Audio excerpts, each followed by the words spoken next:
Christophe Clement. Christophe Clement dies at 59. Belmont Stakes G1. Winning trainer Christophe Clement, who had been battling metastatic uveal melanoma, died May 25th. He was 59.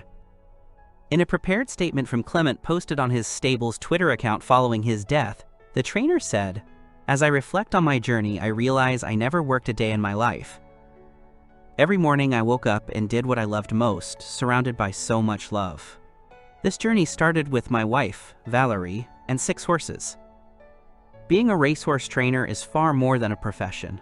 Horses have brought me fulfillment, friends, and such wonderful memories." A native of Paris, France, Clement gained his love for horses and racing from his father, Miguel, a successful horse trainer in Chantilly, France. After his father's passing in 1978, Clement continued his passion for racing under the guidance of top European trainers François Boutin, Luca Cumani, and Alec and Cricket Head. He also spent time in the United States as an assistant to Shug Magai. In 1991, Clement and his wife, Valerie, moved to the United States and established Christophe Clement Racing Stable. The longtime New York-based trainer picked up his first winner with the first horse he saddled, a 3-year-old filly named Spectaculaire, in a 1 1/16 mile maiden special weight on the Belmont Park turf on October 20, 1991. It did not take long for Clement to start making an impact at the top levels.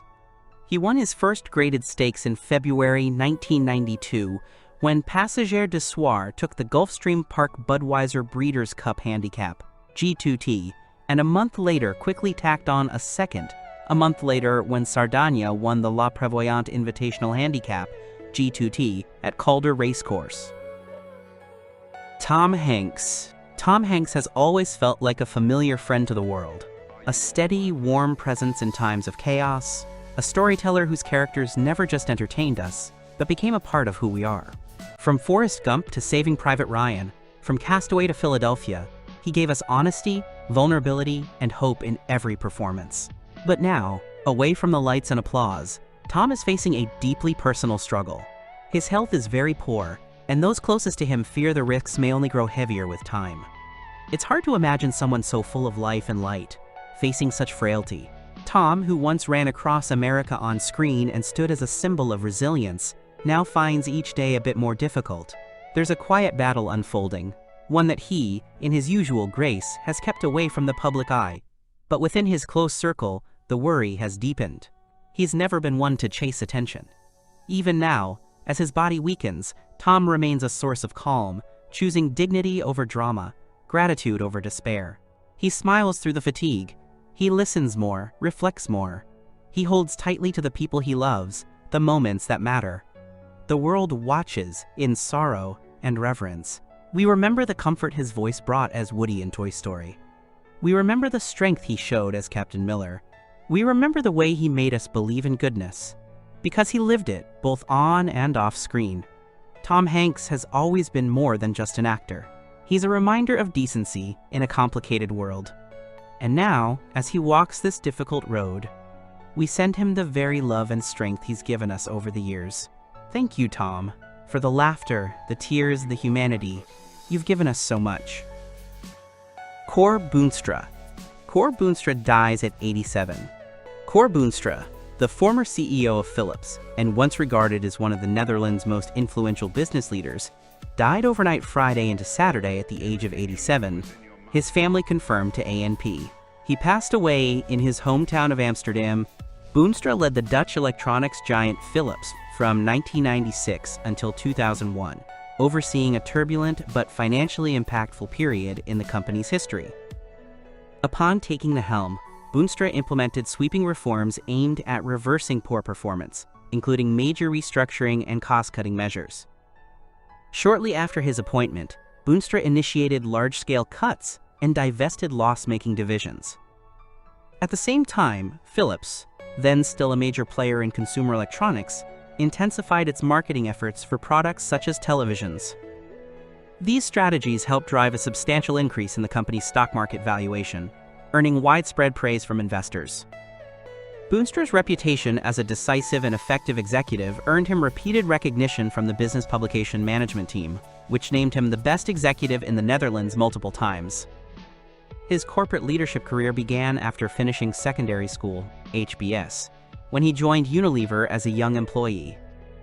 He went on to hold senior executive roles at various major companies, including the Zuivel Handel Maatschappij, which later became part of SRV, and consumer goods giant Sara Lee, before arriving at Philips.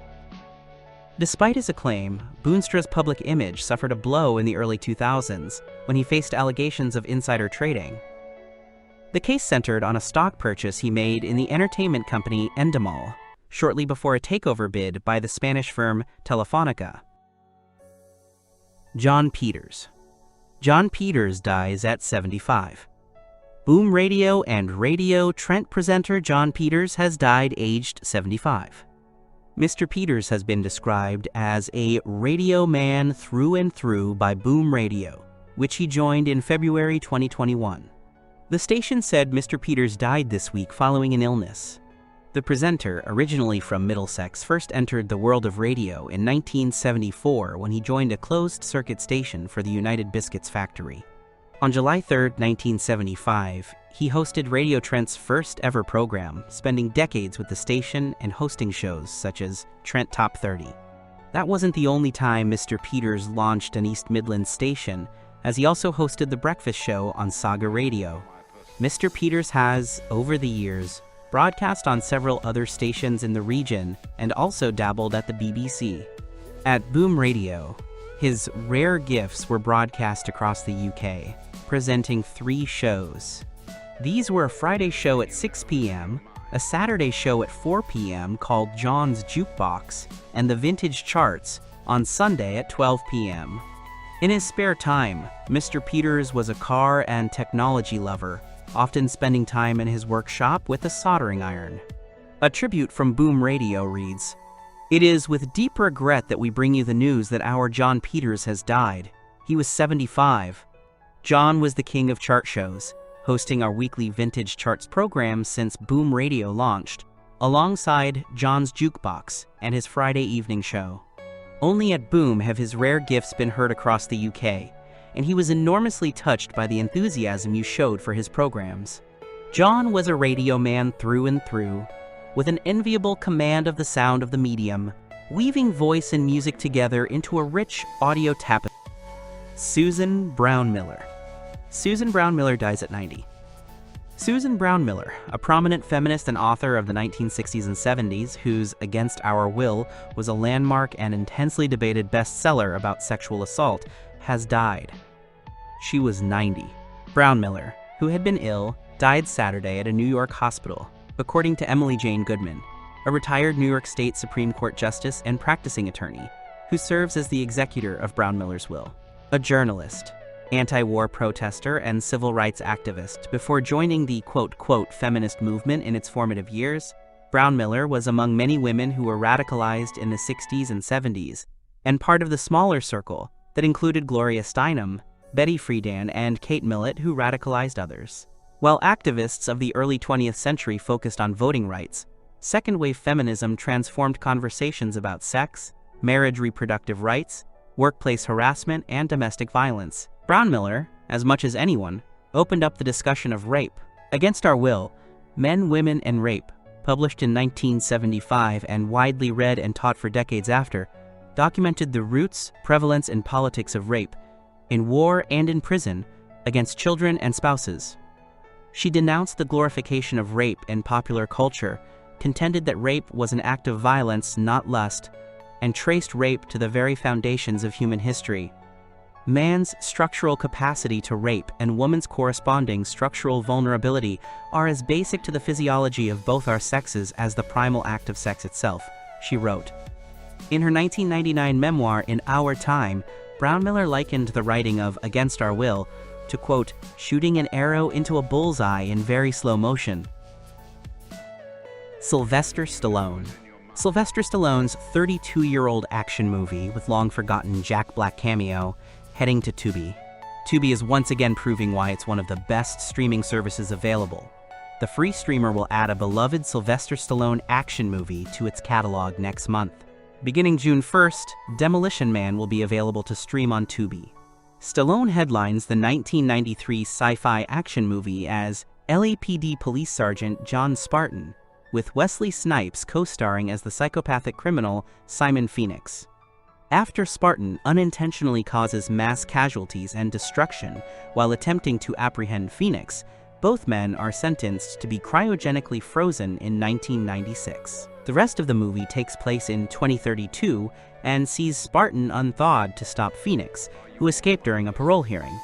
Despite mixed reviews from critics, Demolition Man was a box office success, grossing $159 million worldwide. Sandra Bullock, Nigel Hawthorne, Benjamin Bratt, Dennis Leary, and Bill Cobbs also star in Demolition Man.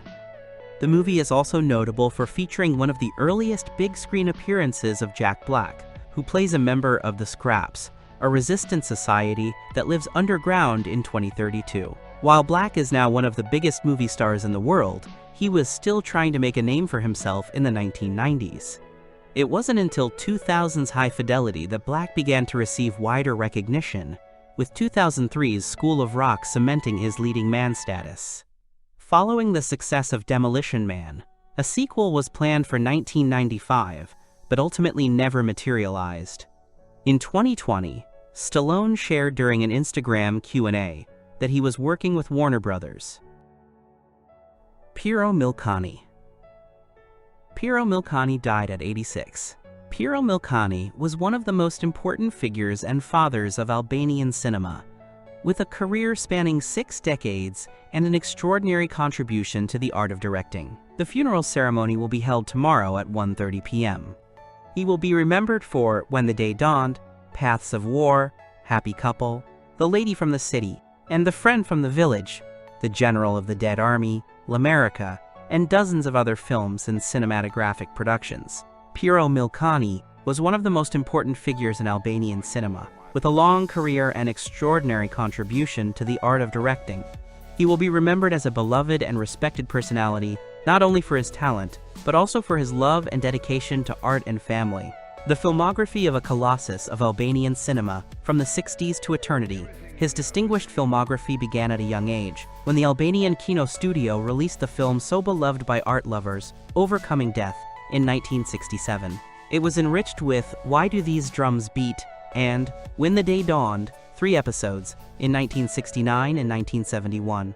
Milcani would leave a strong mark with his next 2 cinematographic productions, Shtige Lufte in 1974, and the equally beautiful comedy Sifti I Serme, with the best cast of Shkodra actors. And the rise would continue with the 2 series Zonja nga Site in 1976 and Një Shoxhe nga FSH Tahi in 1980, which have remained in the hearts of many Albanians even today and are among the most watched comedy films. Without forgetting The Red Besa, Spring Did Not Come Alone, The General of the Dead Army, together with Italian director Luciano Tovoli, to finalize with Colors of Age in Overcoming 2 Historical Eras of the Country, 1990. Peter David. Peter David dies at 68. Peter David has passed away at the age of 68. Born on September 23, 1956, in Fort Meade, Maryland, he went on to become a legendary writer who has worked on runs of Marvel and DC comics, including The Incredible Hulk, Aquaman, Young Justice, Supergirl, Spider-Man, and Captain Marvel. David worked on comics and novels for the Star Trek franchise, with the New Frontier series being among the most notable. He also wrote episodes of the Babylon 5 television series and the Young Justice show. In a Facebook post, writer Keith R.A. De Candido, who was a longtime friend of David's, announced his death and shared the following message. Just got the news that Peter David finally lost his rather lengthy battle with his failing physical form last night. I first met Peter chapter 35 years ago when he appeared on the Chronic Rift public access show, and over the last 3.5 decades, he has been a respected creator, a good friend, a valued colleague, and a generally wonderful person. I have a lot to say about him, but right now I'm just sad that I won't get to enjoy his delightfully smart and funny presence ever again. And I'm also thinking of his wife Kathleen O'Shea David, and his daughters Ariel, Shayna, Gwen, and Caroline. Picture with this post is one of my favorites, from Peter and Kath's wedding in May 2001, of Peter with his best man, the late great Harlan Ellison. A picture that Peter said perfectly summed up his and Harlan's friendship, with Peter as the Daffy Duck to Harlan's Bugs Bunny. Rest in peace, my friend. David's first published writing came in a 1980 issue of Asimov's science fiction magazine. He later moved into the publishing side of the business, which led him to work at Marvel Comics. Alan Yentob. Alan Yentob, former BBC executive and TV presenter, Alan Yentob, has died, aged 78, his family has announced. Yentob joined the BBC as a trainee in 1968 and held positions as controller of BBC One and BBC Two, director of television, head of music and arts, as well as the director of BBC Drama, Entertainment and Children's. A statement from his family, released by the BBC, said Yentob sadly died on Saturday, May 24th. In a touching tribute to the star, his wife, Philippa Walker, called her husband the, quote, kindest of men and a profoundly moral man. For Jacob, Bella and I, every day with Alan held the promise of something unexpected. Our life was exciting, he was exciting, she said. He was curious, funny, annoying, late and creative in every cell of his body. But more than that, he was the kindest of men and a profoundly moral man. He leaves in his wake a trail of love a mile wide. Also paying her respects to the star, British actor and comedian Dawn French wrote on X, "We've lost a tip-top chap. Our advocate from the start, Alan Yentob." During his tenure at BBC Two, Yentob was credited with the revitalization of the channel with commissions like Absolutely Fabulous, starring Jennifer Saunders and Dame Joanna Lumley, art series The Late Show, and Have I Got News for You, which later moved to BBC One. He also launched CBBC and CBeebies. His drama commissions included Middlemarch and Pride and Prejudice, which cemented actor Colin Firth's status as a heartthrob, as well as Ballycassangel. And he also took the decision to cancel Spanish-set soap El Dorado in 1993. He previously edited and presented the arts documentary series Imagine from 2003. Gary Pearce. Gary Pearce dies at 74. Former Wolves goalkeeper Gary Pearce, who helped the club to its first League Cup victory, has died, the club has confirmed. The footballer was best known for stepping in to replace Phil Parkes during the 1974 League Cup final, where Wolves beat Manchester City 2-1. Pearce joined the club in 1973 and made 111 appearances for Wolverhampton's side. A spokesperson said a minute's applause will be held in Pearce's memory prior to the Wolves match against Brentford on Sunday. Pearce, who was born in Bury, started his senior career with Huddersfield Town. His spell at Wolves came to an end in 1979 when he joined Barnsley, before seeing out his Football League career at Blackpool in 1984.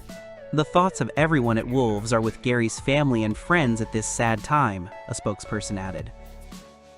Mukuldev dies at 54. Mukuldev, known for his roles in films such as Son of Sardar, R. Rajkumar, Jai Ho, and others, has passed away at the age of 54. He died on Friday night, and news of his demise reached friends by Saturday, prompting many to visit his residence. The cause of death remains unknown at the time of reporting, and an official statement from his family or close associates is awaited. Actress and close friend Deepshika Nagpal confirmed the news on social media, sharing a throwback photo on her Instagram story with the caption, "R.I.P." Mukuldev was last seen in the Hindi film At the End. He was the younger brother of actor Rahul Dev. Born in New Delhi into a Punjabi family with ancestral roots near Jalandhar, Mukul's father, Hari Dev, was an assistant commissioner of police who had a deep appreciation for Afghan culture and spoke Pashto and Persian. This exposure played a role in shaping Mukul's early worldview. His first brush with entertainment came in 8th grade, when he received his first paycheck for impersonating Michael Jackson during a Doordarshan-organized dance show. He later trained as a pilot at the Indira Gandhi Rashtriya Uran Akademi before turning to acting. Mukul began his acting career with the television serial Mumkin in 1996, portraying Vijay Pandey. He also appeared in Doordarshan's Ek Se Badkar Ek, a comedy-based Bollywood countdown show, and hosted the first season of Fear Factor India. His film debut came with Dostak, where he played ACP Rohit Malhotra, opposite former Miss Universe Sushmita Sen, who was also making her first appearance on the big screen. Lillian Boutté.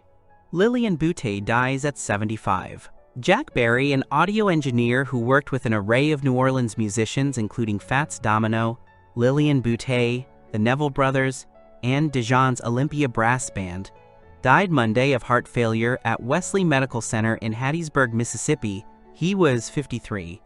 Mr. Berry, a New Orleans native who had lived in Hattiesburg for about 5 years, was called Jack Berry, an audio engineer who worked with an array of New Orleans musicians including Fats Domino, Lillian Boutte, the Neville Brothers, and Dijon's Olympia Brass Band, died Monday of heart failure at Wesley Medical Center in Hattiesburg, Mississippi.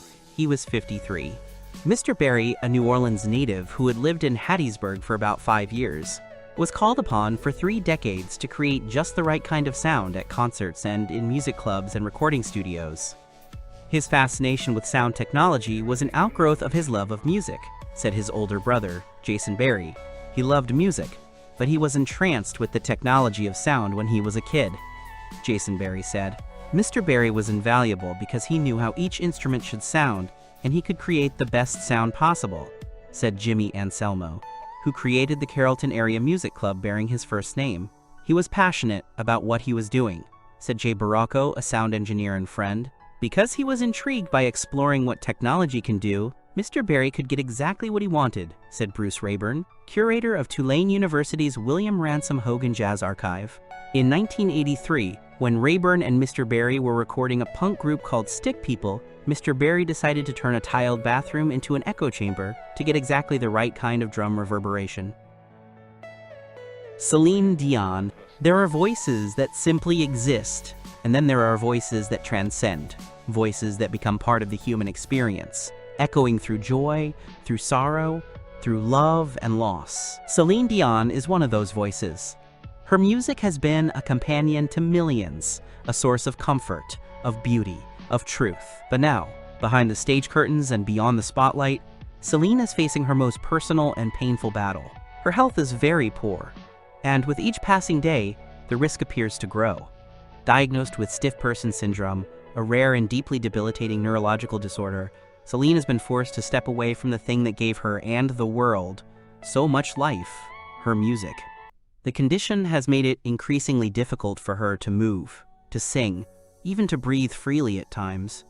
For someone whose voice once soared to unimaginable heights, this cruel silence is heartbreaking. She has always been a symbol of strength, not loud or boastful, but soft and steady. Through the loss of her beloved husband, through the endless demands of fame, she remained graceful, grounded, human. And now, as her body battles against her, that same strength shines, not in performances, but in her courage to be vulnerable, to be real. The world aches to see her like this. But we remember. We remember the soaring ballads, the whispered notes, the love poured into every lyric. Celine gave us all a part of herself, and now we send that love back tenfold. No illness can touch the soul she's shared with us. No silence can erase the music she's gifted the world. As her days grow more fragile, we hold her close in our hearts, lifting her with every memory, every song, every quiet prayer. Sasha Jenkins. Sasha Jenkins dead at 53. Sasha Jenkins, the hip-hop journalist, filmmaker, and historian who co-founded the seminal 90s magazine Ego Trip, died on Friday. He was 53. Rolling Stone has confirmed Jenkins' death. Jenkins' wife, Raquel Sapeda, told The Hollywood Reporter that the cause was complications from multiple system atrophy. Jenkins' output was multifaceted and vast. As a journalist, he started underground zines, wrote for and edited prominent publications like Vibe, Rolling Stone, and Spin. He was currently creative director of Mass Appeal and profiled major artists across various genres. He penned several books, many of them focused on graffiti, wrote an off-Broadway play, directed several films, helped create a few VH1 reality series, and even played in a couple of bands. Jenkins' parents were both artists. His mother, Monart, was a painter, and his father, Horace, an Emmy-winning documentary filmmaker who worked on shows like 60 Minutes and Sesame Street. Though born in Philadelphia, Jenkins was raised in New York City, moving to Queens in the late 70s just as hip-hop was taking off, but also as punk music, graffiti, and skateboarding were epitomizing the city's cultural epicenter It was very important for me to be directly involved, because I learn from hip-hop, from hardcore, from graffiti, whatever. Jenkins said in a 2024 interview, being a practitioner, being involved, or understanding these cultures and subcultures has always been very germane to my evolution. Having that experience really helped me navigate the world at large. Graffiti, in particular, played a huge role in Jenkins' early life. It helped bridge the racial and cultural divides prominent in the Astoria.